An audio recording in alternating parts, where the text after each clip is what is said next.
Ramírez es uno de los 25 beisbolistas en conectar 500 o más cuadrangulares en su carrera.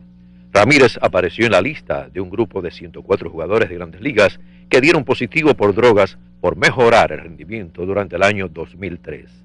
En el 2009 fue suspendido con 50 juegos por violar la política de drogas del béisbol, al tomar una droga para la fertilidad de la mujer.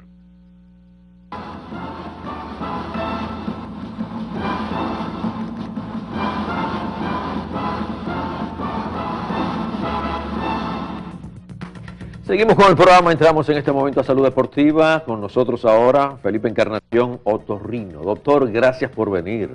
Siempre a la orden. Qué bueno. Doctor, yo recuerdo un 31 de diciembre, yo lo llamé, vamos a hacer el programa en vivo, vamos, ¿qué pasó? Vamos a hablar de los ruidos con las cornetas en los estadios. La batalla se logró, pero ¿qué resulta? Hay fanáticos, yo lo escucho protestando, doctor. ¿Quieren bulla? Sí, porque la bulla les produce emoción, entonces ellos entienden que ellos no comprenden un estadio sin el nivel de ruido exagerado al que ellos están acostumbrados. En esa ocasión, la Sociedad Dominicana de Otorrino le mandó una carta a la Liga Dominicana de Béisbol y la Liga en sus reuniones discutió esta comunicación y al año siguiente se prohibieron estas cornetas porque se descubrió que el nivel de ruido que producen es un nivel que daña el oído.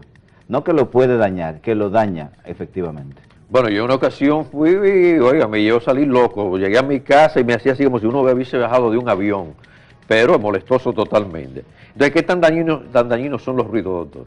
Son sumamente dañinos cuando sobrepasan el nivel de los 90 decibelios. La conversación normal, como la que tenemos tú y yo ahora, tiene unos 60 decibelios, que es la unidad con la que se mide el nivel de ruido. Un taladro neumático, de estos taladros con los que hacen los hoyos en la calle, tiene 120 decibelios.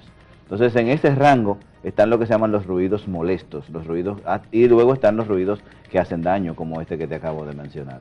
Entonces, en el estadio, el presidente de la Sociedad de Otorrino en ese momento acudió al estadio, porque él es aficionado del Escogido y tiene su palco permanente, y él se llevó un medidor de ruido porque él estaba impresionado de lo que él estaba viendo. Habían personas que iban al estadio con tapones de oído, habían padres que iban al estadio con sus hijos y se pasaban el juego entero tapándole las orejas. Entonces eso es increíble. Y él midió 110 decibelios. Ay, Dios. En el estadio, que es un número que te daña las células del oído. No sé si te has dado cuenta cuando vas a una discoteca o a un lugar que tiene mucho ruido, que cuando sales estás como medio sordo, estás como escuchando amortiguado. Sí. Eso es porque se ha producido lo que se llama un desplazamiento transitorio del umbral. El oído comienza a protegerse, pero el oído tiene un nivel de protección contra el ruido y los ruidos del estadio sobrepasan ese nivel. Lo que pasa es que las personas no lo notan inmediatamente, que se están quedando sordas, pero luego en nuestra consulta eso es pan de cada día. Noto también que muchos de los fanáticos se toman su traguito, entonces se emocionan también, no tienen la corneta, pero entonces comienzan a pitar, a silbar. Y cerca del oído de la otra persona. ¿Qué tan dañino? ¿Esto puede llegar a un decibel un poquito alto también? Sí, lo puede hacer. Lo que pasa es que como es de más corta duración y depende mucho de la distancia a la que se encuentre la persona que lo hace, pero ciertamente es un asunto cultural, también es un asunto de educación.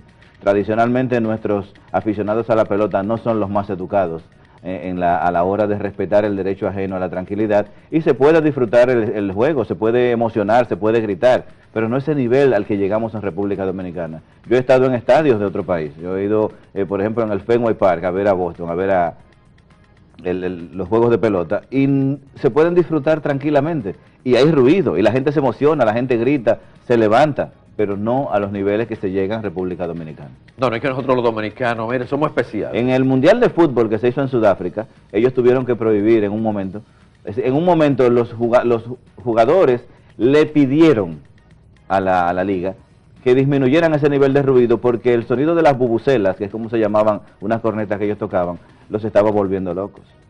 No era soportable trabajar en estas condiciones. No, y hay algo también que muchos fanáticos no entienden. Mientras más ruidos hacen en todo lo que es grada, bleach, en cualquier lado, ese ruido también llega abajo al pelotero, ¿eh? Entonces ellos no están entendiendo que quizás le pueden quitar concentración a quien está jugando. Mira, hay una cosa por la que yo dejé de ir al estadio hace muchísimo tiempo, y es porque una de las cosas es que les quitaron los nombres a las camisetas. Por lo tanto, tú ves a una persona que está parada en una base o en un field o en una posición y tú no sabes quién es, porque yo no los conozco. Anteriormente anunciaban por la bocina quién era. Pero con los niveles de ruido que tenemos ahora, no se puede escuchar lo que dicen las bocinas del estadio. Por lo tanto, entonces tú vas a un juego en el que tuvo una serie de personas moviéndose, pero tú no sabes quiénes son. Entonces no puedes hacer una revisión para buscar rápidamente quién es ese que está aquí, déjame ver cuáles son sus estadísticas. La parte divertida del juego no la puedes hacer con esos niveles de ruido. Muchos países, igual que la República Dominicana, hay personas que no saben conversar, sino vocear. ¿Hasta qué punto es un reflejo de que mientras más se le da el volumen a la voz, es que más problemas tenemos de audición? No, pero es un reflejo principalmente de educación. Ah, sí. Es una forma de ser. Cuando yo vivía en Barcelona, por ejemplo, cuando estaba haciendo la especialidad, tú podías llegar a un restaurante y tú te dabas cuenta cuál era la mesa de los dominicanos.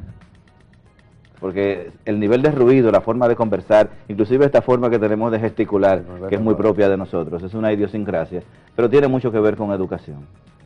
Nos falta entonces educación.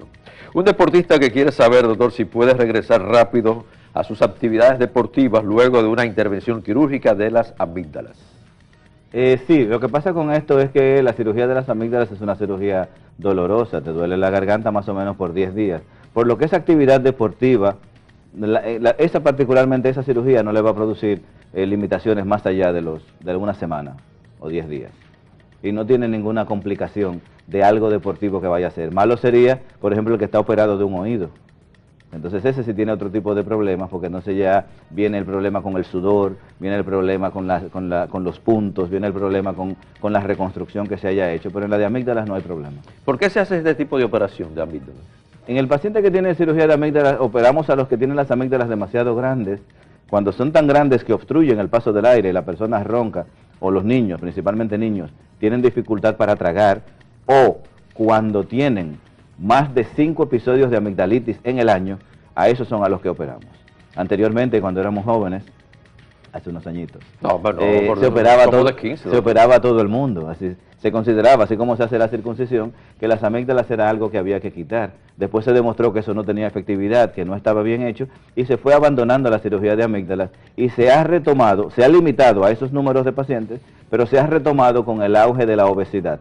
Porque entonces ahora las personas son más gordas, están roncando más, y la cirugía de amígdalas es una de las cirugías que se hacen para mejorar la respiración de las personas. De verdad, doctor. ¿Y es muy cara esa cirugía, doctor? No, no es tan cara, y los seguros la cubren todas, y el plan básico de salud la cubre también. Le voy a mandar un amigo que está cerca de nosotros, doctor.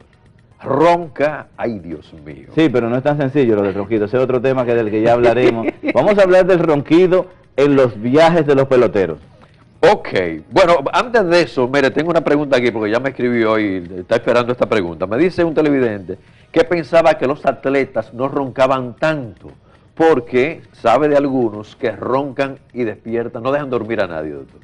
Exactamente. Y hay un problema con los atletas que tiene que ver con la distribución de su masa corporal. El hombre, a diferencia de la mujer, tiene la masa corporal distribuida principalmente en la mitad de arriba del cuerpo. Eso hace que el cuello, la cabeza, la lengua, la mandíbula sean más grandes. Pero eso también hace que al ser más grandes tengan más capacidad de obstruir la vía respiratoria. Por eso es que decimos que roncar es cosa de hombres. Oh, y hay mujeres que roncan, ¿eh? Sí, pero en varones es peor. Siempre es peor en los varones. Bueno, entonces vamos con el tema que usted mencionó, doctor, esto de roncar en los aviones o de dormir tanto en los aviones. El problema con este tipo de personas es que, bueno, dormir, ojalá uno pudiera dormir en todo lo que signifique perder el tiempo. Si estás en un transporte, ¿para qué vas a estar despierto 4 horas si puedes descansar? El problema es que hay algunas personas, y a mí me tocó, por ejemplo, un paciente que era músico, le tocaba mucho viajar para las diferentes giras, un músico importante de aquí, pero entonces le daba vergüenza dormirse, porque tan pronto él se dormía en el avión, comenzaba a roncar de un modo que nadie en el avión podía dormir, y luego cuando él abría los ojos, entonces las personas se le quedaban mirando, todo el mundo sorprendido, y a él le daba vergüenza, no encontraba dónde meterse. Entonces él tenía que ir en el avión luchando contra el sueño, lo cual te produce dolor de cabeza. Y esto se debe principalmente, en este caso, a la configuración de su garganta. Esta persona particularmente tenía la lengua muy grande, la campanilla muy grande, las amígdalas muy grandes, tenía toda una configuración que le obstruía la respiración, tan pronto se dormía. Tú sabes que cuando estamos despiertos, hay músculos que te mantienen la garganta abierta. Cuando te duermes, esos músculos dejan de funcionar. Entonces la garganta se cierra y ahí viene el ronquido. Oh, muy feliz la persona que está con nosotros aquí, que está escuchando todo esto de roncar. ¿Se puede curar esto? Se puede tratar, en la mayoría de los casos se pone tratamiento porque lamentablemente la mayoría de los casos de ronquido son condiciones como que no ameritan ir a cirugía. Cuando tú piensas que el que está roncando no necesariamente está enfermo, plantearte una cosa tan agresiva como una cirugía, porque para esto no hay medicamentos. Entonces mucha gente se queda así. El problema de estar con el ronquido, cuando el ronquido se acompaña de pausas en la respiración. Una persona está roncando, tiene que respirar cada 5 segundos y luego se tranca. Y hace una pausa y arranca de nuevo. Esto que se llama apnea, esto sí es una enfermedad que necesita tratamiento. Ok, ahí mismo yo tengo una pregunta, la iba a hacer después de la pausa, vamos a aprovecharla. ¿Rinde menos un deportista que sufra de apnea del sueño? Sí, por supuesto que sí. De hecho, se han dado casos de pacientes. Hay un paciente, un futbolista de fútbol americano, que son súper grandes, súper obesos en algunas posiciones. De hecho, se cultiva que sean así tan grandotes, que falleció de apnea del sueño. Le dio un infarto mientras dormía, porque él roncaba tanto que él se paraba de respirar. En uno de esos momentos que paró de respirar, se supone que les bajaron los niveles de oxígeno a niveles muy bajitos y falleció. Entonces, sí rinde menos porque la persona que ronca y tiene apnea del sueño realmente duerme, pero no descansa. Es una persona que está permanentemente activando su cerebro por falta de oxígeno y esto tiene consecuencias para la salud. ¿Y no hay unas máquinas especiales para esto, para dormir con esto? Sí, los pacientes hay que hacerles un estudio del sueño y pueden utilizar una máquina para dormir, algunos se pueden operar, otros se pueden tratar, por ejemplo, el paciente que tiene alergias, esos son quizás los únicos que se pueden tratar con medicamentos. Si le mejoras la alergia, el paciente va a respirar mejor y va a roncar menos. Bueno, vamos, el tema está bueno, vamos a deportistas, quédense ahí, televidente igual, vamos entonces a la pausa y regresamos con Salud Deportiva. Los ruidos hacen daño.